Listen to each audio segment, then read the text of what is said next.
मालिक का नाम जन्मों जन्मों के पाप कर्मों को जलाने वाला, ताकतवर, शक्ति देने वाला, उस मालिक का भेजा हुआ तोहफा है। जो उसे कबूल कर लेते हैं, नाम से जुड़ जाते हैं, वो पल पल मालिक के रहमो करम को हासिल करते रहते हैं। और जो सीरियसली नहीं लेते, राम नाम से नहीं जुड़ते, सुमरन नहीं करते, उन्हें वो रहमतें, दया में रहमत के खजाने नहीं मिल पाते, हालांकि वो उसको पाने के हकदार होते हैं। सुमरन अति जरूरी है। आधा घंटा सुबह शाम कोई बहुत ज़्यादा टाइम नहीं है, बहुत ही कम टाइम है, पर इतना ही टाइम मालिक को दिया करो। आधा घंटा सुबह, आधा घंटा शाम को लगातार सुमन करो। कम से कम टाइम, ज़्यादा घंटा 2 घंटे, जितना आप दे सकते हो। जितना उसकी याद में बैठोगे, खुशियाँ उतनी ज़्यादा हैं। जितनी चीनी डालोगे, मीठा तो उतना ही होना है। जितना सुमन करते हो, जितनी भक्ति इबादत करते हो, उतना ही मन दब के रहेगा। इसका कोई भरोसा नहीं। कब ये सांप की तरफ फन उठा ले और कब इंसान को डस दे। सबसे शातिर, चालबाज आदमी नहीं होता, उसका मन होता है। आज के युग में लोग बात करते हैं तो उसका भी कोई मतलब होता है। पता नहीं वो उसके बदले में क्या चाहते हैं, पता नहीं क्या प्लानिंग होती है, पता नहीं क्या सोच होती है। उसके पीछे कोई बुरी सोच, कोई नेगेटिव थॉट्स। अदरवाइज लोग बात करना भी पसंद नहीं करते। मालिक के प्यारे, अच्छे संस्कारों वाले ही बेगर्ज, निस्वार्थ भावना से प्यार करते हैं, बात करते हैं। वरना आज लोगों के चाल चलन में, बातचीत में गर्ज ही गर्ज छुपा हुआ है। गर्ज पूरा नहीं होता तो कोई किसी की बात नहीं पूछता। गर्ज अगर पूरा होता है तो लोग उसके गीत गाते हैं, लोग उसको वाह वाह कहते हैं, लोग उसके मुरीद, उसके दोस्त बन जाते हैं।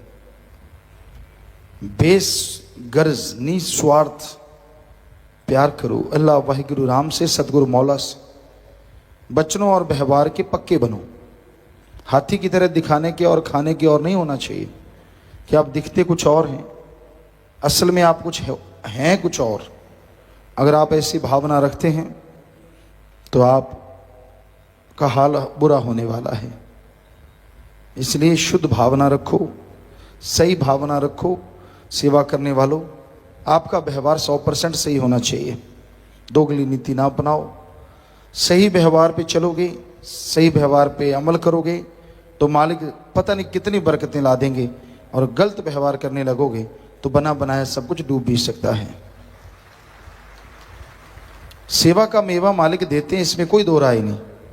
पर अगर आदमी ठगी बेईमानी करता है, बुरे कर्म करता रहता है साथ साथ, तो फिर सेवा की सब खुशियां चली जाती हैं।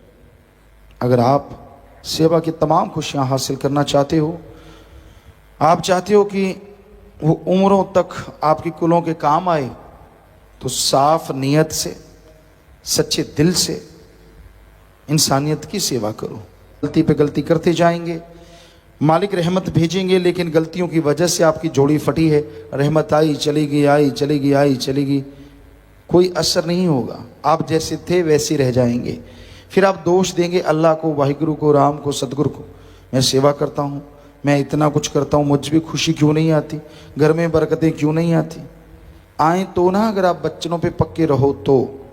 मालिक रहमत करते हैं सेवा वाले पे, पर आप उतनी ही गलतियां कर देते हैं तो झोड़ी फट जाती है। आती है रहमत, चली जाती है, आती है चली जाती है, असर नहीं होता। टूटा हुआ बर्तन हो, उसमें चाहे अमृत हो, बरसात हो रही हो, रख दो, वो भी मिट्टी में मिल जाएगा धीरे, क्योंकि उसमें से जितना अमृत आया वापस चला गया। वैसा ही जो लोग गलतियां करते हैं, बचनों पे अमल नहीं करते, उसका रहमो करम आता तो है पर कोई असर किए बिना वापस चला जाता है। एक साफ बर्तन हो, चाहे छोटा गिलास ही क्यों ना हो, अगर वो बिल्कुल साफ है तो अमृत की बरसात होती है, हरी रस की बरसात होती है, तो उस अमृत में, हरी रस में वो लबालब भर जाता है। यानी जितना उसका शरीर, वो तो सारा कुछ हासिल कर लिया। कहने का मतलब बचनों पे रहना इस कलयुग में अति जरूरी है, बचनों की ही भक्ति है।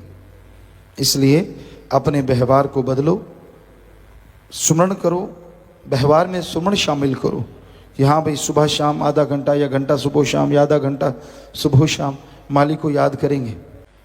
इतना तेज चलता है और इतना शातिर है, हमने लोगों को हमारे सामने शरेआम झूठ बोलते देखा है। अंदर कुछ और होता है, हमारे सामने कुछ और कहते देखा है, चुप हो जाते हैं। किसी का पर्दा नहीं उठाना, किसी को बुरा नहीं कहना। ये कलयुग आ गया है, घोर कलयुग का समय। कुछ समय ऐसा भी होता था, साईं मस्ताना जी महाराज भगा देते, चला जा भाई घर चला जा, या निकल, कोई ज़रूरत नहीं।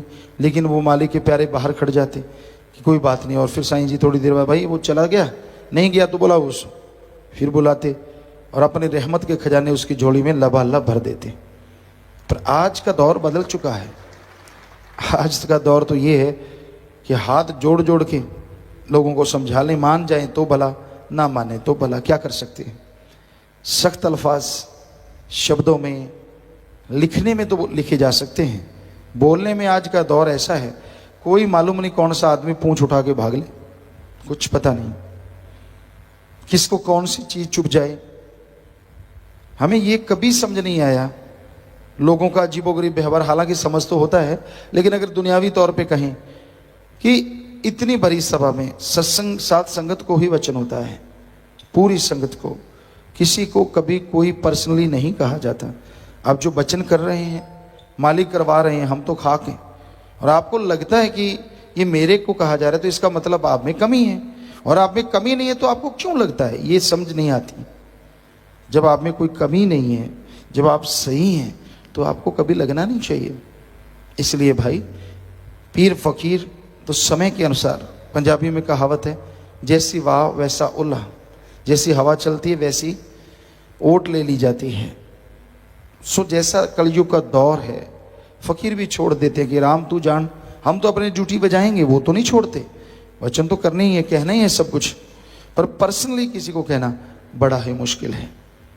और पहले ऐसा होता था, सत्संगत आती, मिलना, वचन करवा लेने, उस पर 100% अमल करना और हाथों हाथ रहमो करम से माला माल हो जाना।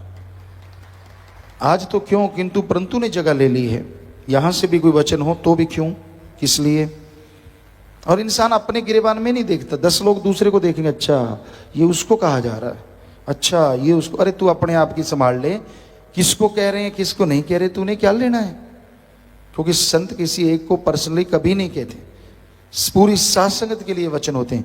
वो अलग बात होती है कि आदमी जिसमें जैसी कमियां होती हैं उसको वैसे वचन अपने पे लगते हैं। भक्ति वालों को भक्ति वाले वचन जच जाते हैं, हाँ ऐसे भक्ति करनी चाहिए, ऐसा करना चाहिए।